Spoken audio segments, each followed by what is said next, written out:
যে নবী পাক মদিনা শরীফ থেকে আমাদের দুরূদ শরীফ শুনতে পান, কিন্তু আজ কিছু লোক বেরিয়েছে, তারা বলে যে নবী পাক দূর থেকে দুরূদ শরীফ শুনতে পান না। বলছে কি বলছে না? অনেকে নাই, অনেকে আছে যারা বলে যে দূর থেকে কেবল মাত্র আল্লাহ পাক শুনতে পায়, নবী পাক দূর থেকে শুনতে পায় না। নবী পাক আমাদের দরুদ শরীফ শুনতে পায় না, বরং তিনার নিকটে দরুদ শরীফ পৌঁছে দেন ফেরেশতারা। আর যেহেতু দরুদ শরীফ ফেরেশতাগণ পৌঁছে দেন, তো নবী পাক শুনতে পান না, এজন্যই তো পৌঁছে দেওয়া হয়। কিন্তু আমাদের ধারণা, আমরা এটাই মানি, এটাই বিশ্বাস করি যে আমরা যে দুরুদ ও সালাম নবীর উপরে পাঠ করি, এই দুরুদ ও সালাম আমাদের নবী নিজের রওজা থেকে শুনতে পান। বলেন সুবহানাল্লাহ। হাদিস কোথায় আছে এ ব্যাপারে? নবী পাকের পাওয়ার কত, নবী পাকের শ্রবণ শক্তি কত, এটা তো পরে বলবো। নবী পাকের একজন গোলাম, একজন ফেরেশতা, তার কত পাওয়ার, তার শ্রবণ শক্তি কতটা, এ ব্যাপারে আপনাদের একটি হাদিস শোনাই। এই হাদিসটি বর্ণিত হয়েছে আত-তারিখুল কবিরের মধ্যে, যেই কিতাবটি, যেই হাদিসের কিতাব ইমাম বুখারী রাদিয়াল্লাহু তাআলা আন সংকলন করেছেন। তিনি এই কিতাবের মধ্যে একটি হাদিস নকল করেছেন। হাদিসটি কি? তিনি বলেন নবী আলাইহিস সালাতু ওয়াস সালাম বলেছেন, আমাদের নবী বলেছেন, কি বলেছেন?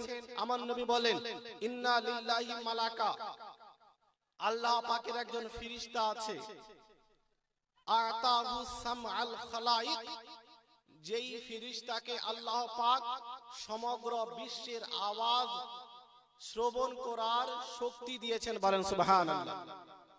সমগ্র বিশ্বের যে কোনো জায়গাতে যদি কেউ আওয়াজ করে, ওই ফেরেশতা শুনতে পায়।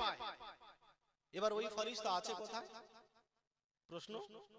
শুনতে তো পায়, কিন্তু আছে কোথায়? আমার আবার নবী বললেন, হুয়া কাইমুন আলা কবরি, ওই ফেরেশতা আমার কবরের মধ্যে দাঁড়িয়ে আছে। বলেন সুবহানাল্লাহ। কোথায় আছে? নবী পাকের কবরে, নবী পাকের মাজারে ওই ফেরেশতার ডিউটি আল্লাহ পাক লাগিয়ে দিয়েছেন।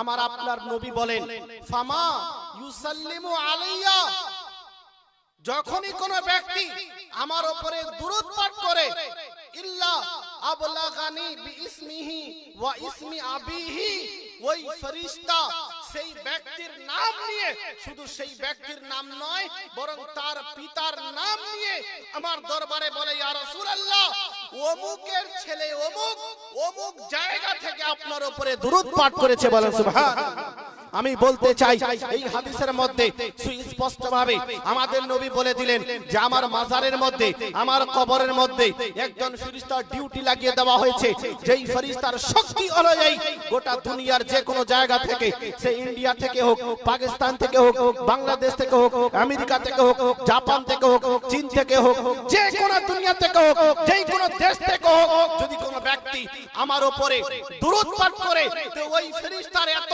পাওয়ার, এত শ্রবণ শক্তি যে আমার কবরে দাঁড়িয়ে সে গোটা বিশ্বের আওয়াজকে শুনতে পায়, গোটা বিশ্বের দুরূদ ও সালাম শুনতে পায়।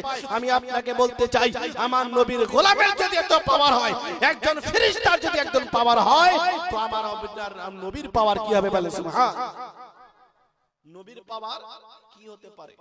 নবীর গোলাম, ওই ফেরেশতা পর্যন্ত নবীর গোলাম, ওই ফেরেশতা নবীর দরবারে আছে।